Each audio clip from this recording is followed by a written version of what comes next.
Ladies and gentlemen, it is my great honor and privilege to introduce to you today our honored guest, Dr. Yaron Brook.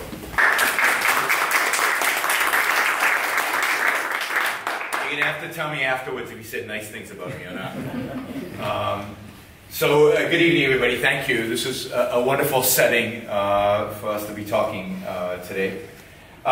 In many respects, you know, Greece is always has a special place in my heart and really in my mind as really the birthplace of not only civilization, but in many ways the birthplace, I think, of the ideas of liberty, the ideas that today I spend my life fighting for. Ayn Rand, the author and philosopher, really attributed, the only other philosopher she really admired and respected and considered herself to be in the tradition of was, of course, Aristotle. So it's great to be, you know, in the not exactly the birthplace of Aristotle, that was a little north of here, but where he really established himself as a teacher, as an intellectual, as a professional.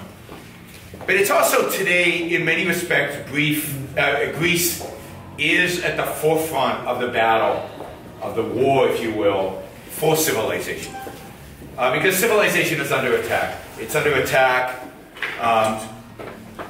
in Europe, it's under attack in the United States. This election in the United States right now is probably just the beginnings of what's going to become, I think, a very fierce battle, a very fierce war in America, over American direction into the future. No matter who wins this election, it's probably going to be Hillary.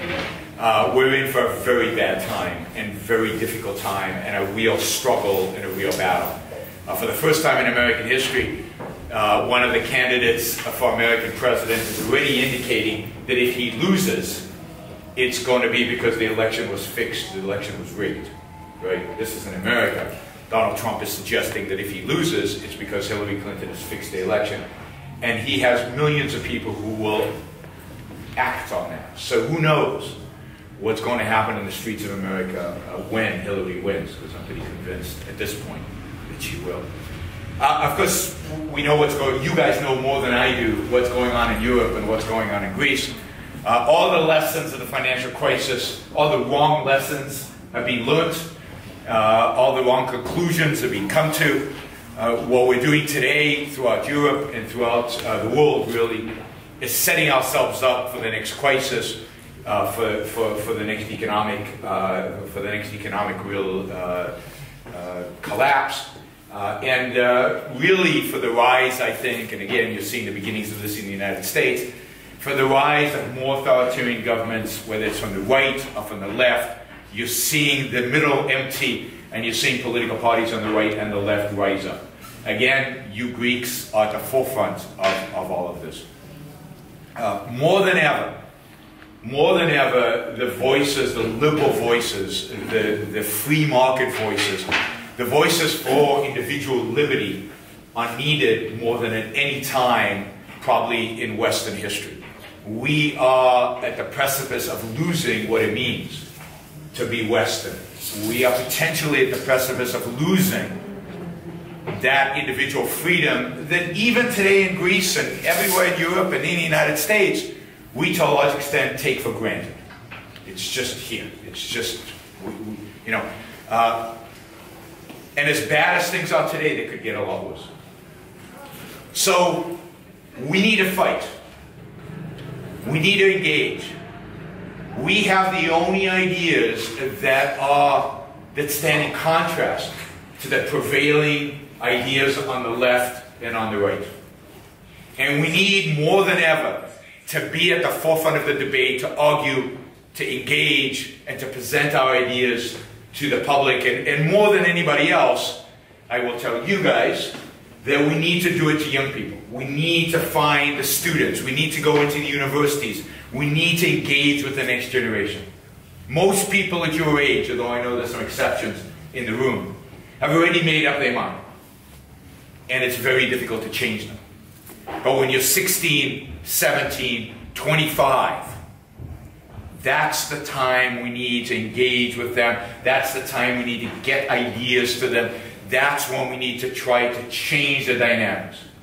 A year or two ago, I was in Thessaloniki at a university, and I was shocked, right? Because you walk in, and everywhere in the walls, red flags, hammers and sickles, statements from Stalin. This is what our young people are exposed to. This is what they accept. Communism, maybe the most evil idea ever presented before mankind. No moderate form of communism, Stalinism. They're not even trying to apologize, right? So when I looked at that, I said, we are way too moderate. We're too shy. They have no shame in presenting an ideology that killed 200 million people. And we, who represent freedom and justice and enlightenment and reason, we speak in small voices. It's time to stop. We need to get aggressive. We need to shout from the mountaintops or from the balconies. We need to be much more confident in our ideas. And to go out there and confront these students and tell them the real story about what communism is. It's an evil idea with evil consequences. It's not a good idea that just doesn't work. It's a bad idea that because it's a bad idea, doesn't work.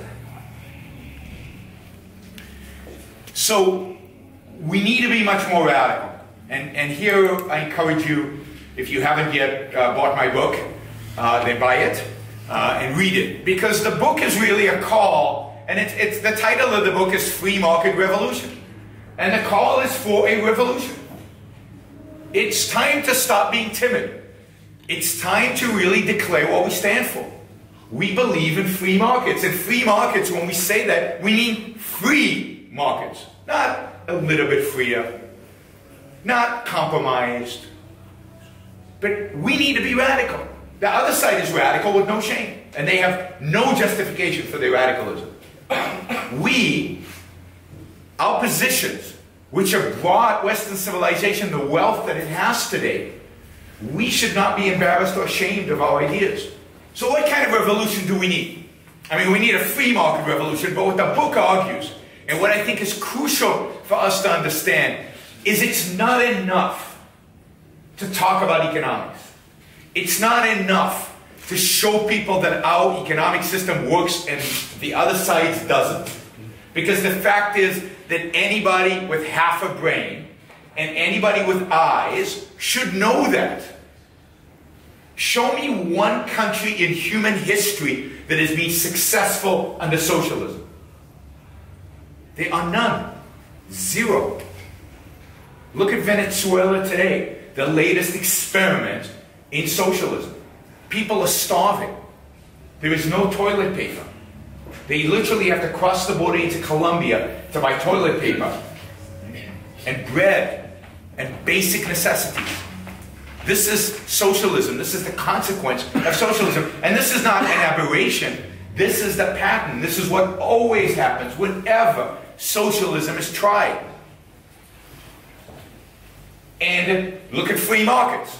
Everywhere they're tried, what happens? Everywhere they're tried, they're incredibly successful. People become wealthy. And in South America, as the exact example, Chile in South America, which has reformed over the last 20 years and become much more capitalist, is wealthy. It used to be the poorest country in Latin America. Today it's the richest. Venezuela used to be the richest. Today it's the poorest. Socialism, capitalism. It's right there in front of our eyes. So we need to tell that story. But you see, Chile, I was telling this to the students this morning, Chile is now turning to socialism.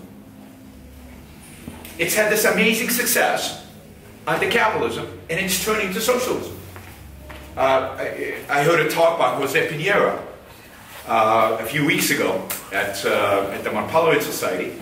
And Jose Pinheiro, who is the guy who privatized Chile's pension system. You know, Chile doesn't have a state pension system. It's All privatized now. Right? Even so he took Social Security, like the American system, and turned it private. He was saying that Chile is now turning towards socialism. They're undoing all the things that made it successful, and they're starting to talk about renationalizing the pension system, even though it's a huge success. And people asked him why. Why is this happening? What is causing Chileans to turn against the system that's made them rich? And what was his answer? Guilt. They feel guilty for their success. They feel guilty because some have succeeded and some have succeeded less. Everybody's better. Everybody's richer. Right? But some are richer than other people. And they feel the people who have succeeded the most feel the most guilt. And they're the ones, the people who succeeded the most, they're the ones preaching socialism. So my conclusion from that, and this is exactly what the book talks about, is that the answer to our problems is not just economic. You have to do the economics. You have to present the economic arguments. You have to show the economic examples. But at the end of the day, what drives people towards socialism and away from capitalism is not economic arguments, but moral arguments. If people succeed and feel guilty, we're in trouble. We have to be able to teach people that success is good. That success is a sign of virtue, not of vice. But it's about owning your own life. Being responsible for what you do with your own life. It's about taking care of yourself as a primary. Helping people that you want to help. That you choose to help because they're of value to you. But not as a primary, as a secondary. The primary is your own life and your own prosperity and your own success and your own flourishing, to use Aristotle's terms. Let's see if I can do this. No, I can't. How do you say eudaimonia? Eudaimonia. Eudaimonia? Eudaimonia. Close enough. Eudaimonia. Eudaimonia. All right. That's what life should be about. You Greeks should know this. Right? This is Aristotle's real, legacy. Is a moral code. Is a focus in morality. Not on sacrifice. Not on selflessness. But an individual human flourishing. And then the question that morality should ask is, what are the virtues and values that lead to flourishing? And then the question we ask politically is, what is the political and economic system that allows people to flourish as individuals? And there's only one. Freedom. Capitalism. Free markets. Because why are free markets moral? They're moral because they leave you free to pursue the values you believe will lead to your flourishing. And the only human being on the planet who can tell you how you will flourish is you. Nobody else knows what are true values, what your true passions, what is good really for you. So to me, these are the kind of debates, these are the kind of issues we need to be engaged in. What is the kind of political system? What is the kind of economic system that leads to individual human flourishing? So that's the book you have in front of you, and I encourage you all to buy it, to hand it out to friends, to let people know about it, to use the book as a tool.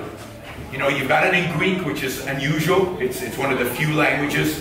It's actually the second language in which the book was translated. The first one, did you know what the first one was? Chinese. It's Chinese and Greek, and now we just got 2 weeks ago a version in German. And it looks like we'll get it in Spanish and maybe Portuguese, but Greek was number 2.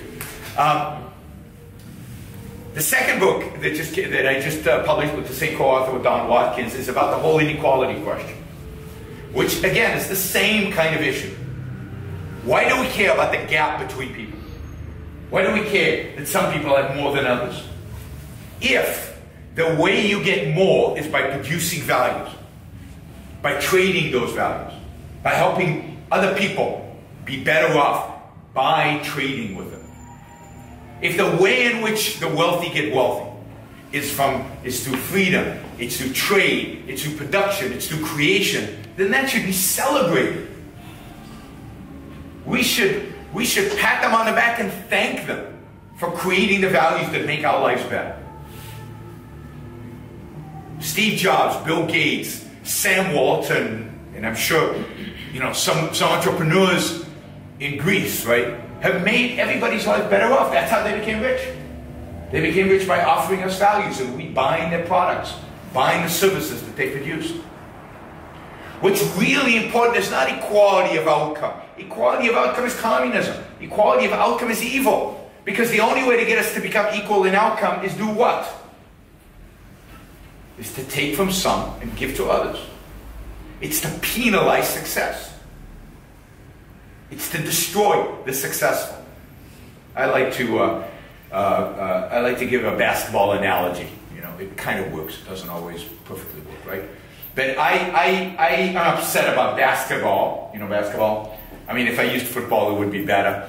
But it's harder with football. So I'll use basketball, right? I like to play basketball. And I want to be able to play with LeBron James. LeBron James, best basketball player in the world today. I want to be able to play LeBron James one-on-one basketball and score a basket. Because you haven't seen me play, but I can't play. And I couldn't score a basket. Have you ever seen LeBron James? I mean, he's 6'8". He's massive, and he's practiced his entire life to be the best basketball player in the world. So how do you make me and LeBron James equal in basketball? Yeah, break his legs, right? There's always somebody in the audience that has that solution.